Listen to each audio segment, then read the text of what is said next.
But the most perfect conceivable moral being, what does that mean? It's not clear that it's so well defined. So that's what I think is wrong with it. But it's like with many a philosophical argument.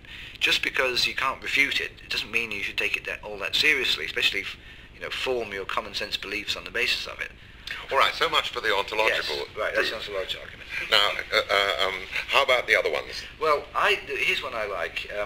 People think, and I think psychologically this is quite important to people. That's why this argument is probably more important psychologically. People think, without God, life is meaningless. Where is meaning? Right? It's just an empty charade of, pointless and purposeless, valueless, going from one thing to the next. Well, the first reply to make to that is you don't necessarily need to seek the meaning of life outside of life. Here's the premise, the assumption of that argument. Without there being a being outside of human life would have no meaning. So the meaning of human life must be conferred by another being. Here's my question. What gives the meaning to that being's life? Right? How does his life, God's life, derive meaning? Well, here's a dilemma, right?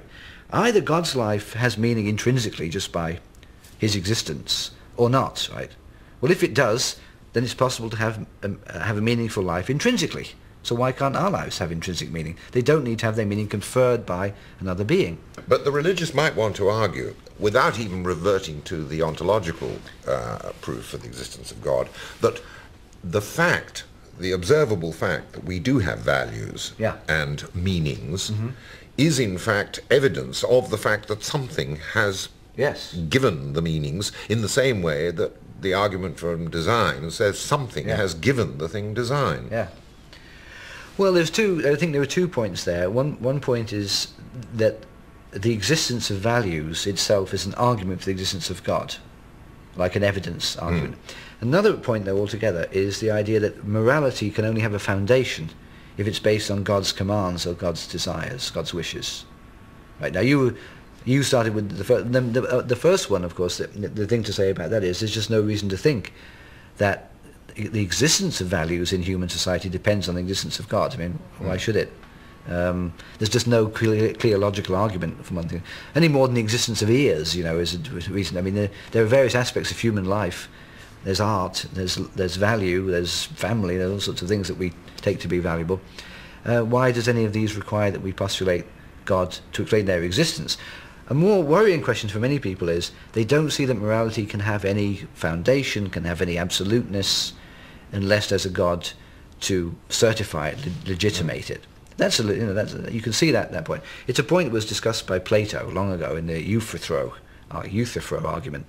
And he makes, what I think Socrates makes, a completely compelling case, refutation of that argument. And it simply goes as follows. The argument, you see, goes like this. Suppose you take as a moral principle, it's wrong to steal. People say, now, why is that wrong? Why is it wrong to steal? Answer, because God says it's wrong to steal. God commanded that you should not steal. Okay. The point that Socrates makes in that dialogue is to say, well, how can God give this moral rule a foundation? Either the moral rule is itself intrinsically a sound moral rule, or it can't be given soundness and legitimacy from an external command. Suppose, for example, we had the rule, it's right to murder. And somebody said, that's not right. Murder is wrong. And somebody said in reply, but God says it's right to murder. That doesn't convince you that it's right to murder. If God says that something is right which isn't right, God's wrong. Right? He can't make something right just by saying it's right. What God has to do is reflect what's right in his commandments. So that's what he really does. It is wrong to steal, wrong to steal and wrong to murder. So God says that it's wrong. And he's right to say that. Why? Because it is wrong in the two cases. He doesn't make it wrong by saying it. He can't do that. If that was so, we'd have no reason to respect God's morality. In that case, God, as it were, appropriates our spontaneous and indigenous values, which then get, as it were, reflected back upon this hypothetical entity, That's right. which then seems to validate our beliefs. Exactly. So we don't need God to validate our moral beliefs. He couldn't validate them. His validations only work in as much as they correspond to what is morally right and is morally wrong. He can't make something be morally right when it's not. Another way to put it is, it can't be a matter of God's free decision or whim what's right and wrong. people can see that morality is what it is. They know what they ought to do. But human beings are weak. We're weak. We have weakness of the will. We don't always do what we know very well we ought to do. And that is, in most people, produces the phenomenon of guilt. Guilt is a powerful negative force in people's minds. People hate guilt. Right? Guilt is a bad feeling. So you need something to prevent guilt. To prevent guilt, you need something to make you do what you know is right. But since human beings are weak, they don't always do what they know is right.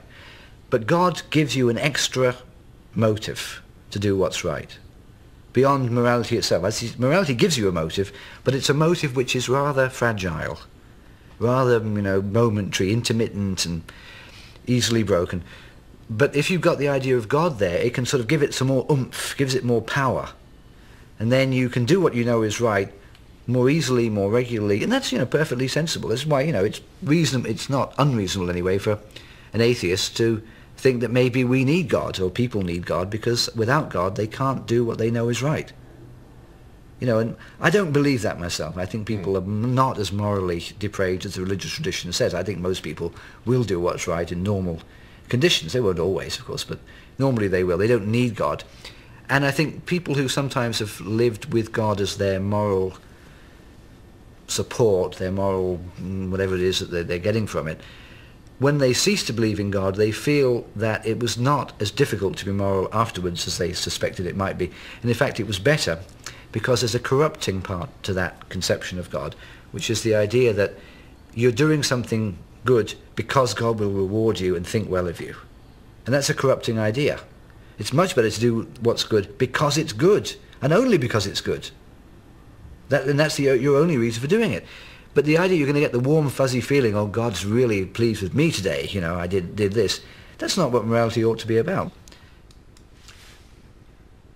Having discussed the various arguments that have been offered in favour of the existence of God, I asked Colin to summarise some of the best reasons for not believing.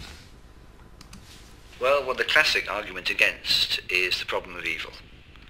This is, even religious people find this one very uncomfortable. So the argument is simply God is meant to be a being who is all-knowing, all-powerful, and all-good. So how come there is suffering and pain in the world? Right? Why does God allow it? God, obviously, if he's all good, thinks it's bad that this should occur, would rather it didn't occur, right? Like any decent person would rather it didn't occur, and yet he lets it occur. Now that would be okay if he didn't have the power to change it, but he's meant to be all-powerful, and we're told by religious people he intervenes all the time in various ways. So why doesn't he intervene to prevent the death of a child, or the torture of a prisoner? He doesn't do it. So you don't want to conclude from that, well, God is actually quite a bad person. That's a conceivable conclusion you might draw. But what you conclude from it is the combination of these two characteristics is inconsistent. He's all good and he's all powerful. You need all-knowing too, of course, because he has to know what's going on. But it's essentially the conflict between being all good and all powerful and the existence of evil. And the standard reply to that, the apologists of religion will give the reply, God created human beings with free will. Now, there's the question, why did he do that, knowing the results were going to be horrific? That was a pretty wicked thing to do, to start with. But let's put that one aside. But the problem with that argument is not all of the suffering in the world comes from the exercise of human will. Much of it comes from human natural catastrophes or disease, accidents, all sorts of things can cause tremendous suffering in humans. Somebody's born with a genetic disease. No human being had any role whatsoever in creating that. That comes from nature, God's creation, of course, we're told. So God created a world in which it was inevitable there'd be tremendous suffering on the part of completely innocent human beings. But there might be religious arguments to the effect that he created this obstacle course for his created creatures endowed with free will in order to bring out the best in them. And I always find this one, to me, it brings out to me the sort of hard-hearted, immoral side of this way of thinking about things. Because just think about what's being said when somebody says that. You've got the innocent child with some terrible disease, and God's up there saying to himself, I really need to test some people here. They need to put the obstacle course needs to be put there. Let me pick on this little 2-year-old girl, put her through this terrible ordeal, and I'll test the other people. I mean, if any human being said to you that's what they'd done, suppose I decided, in my wisdom, I need to test some people here. I need to improve their moral characters. So I'm going to do this terrible thing to their child, you know. You'd think I was the wickedest person in the world to do that. Well, why isn't God? If that's what God does, I have no respect for him. I think that's a wicked thing to do. God shouldn't do that. If God cares about human beings, he should not allow that to happen. Having discussed the arguments both for and against religion, we turned to speculation as to the reason why so many people still had a need to believe. I don't think anybody has any very good ideas about why this is, especially why they believe in it to the extent that they do. What I would speculate about it is, I think it's less to do with the idea of death and survival of death and rewards in heaven and punishment in hell. I think it's a sort of cosmic loneliness. I think that's what's behind it. It's hard for people to accept that we are alone and that nobody cares outside of us. I think there's a kind of constitutive reason for that, which is human consciousness is essentially sealed off from other consciousnesses. Mine is sealed off from you. We only know each other indirectly through the symptoms of the body, and yet we yearn to be in contact with other people. Love is a lot to do with that. So we have this feeling that we are, as conscious embodied beings, somehow or other lonely in our essence, cut off in our essence. And that's a feeling which we struggle against. And you can see it in literature and so on, dealing with this theme. Frankenstein actually deals with it a lot. So we feel this sort of metaphysical, existential aloneness in the universe. And God is a wonderful antidote to that, because in the case of God, God, we feel, directly comes into our minds, and we're directly in contact with God. So God doesn't know us through our bodies. God knows us intimately in our minds. And that satisfies a deep craving, I think, in the human soul, right, for communion with something outside the self.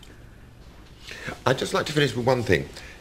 Here you are, like myself, reluctant to use the word atheist to describe what we are. It's an accusation rather than, as it were, a conviction.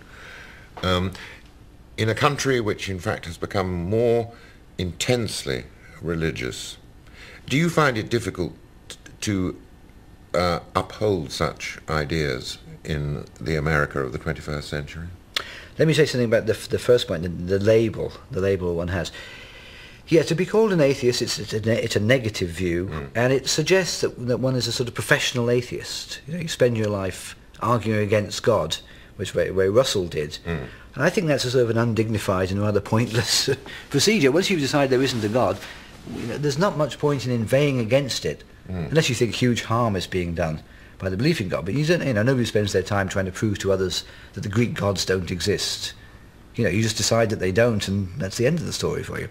So I like to distinguish atheism from anti-theism. Anti-theism is opposition to theism. I am an anti-theist because I believe that religion is harmful in human life. So I am an anti-theist. I'm not just an atheist who's something, my only values are that I don't agree with it. I'm actively opposed to it. But then I distinguish that from what I call post-theism or post-atheism, which is the healthy state of mind where you've put all that behind you.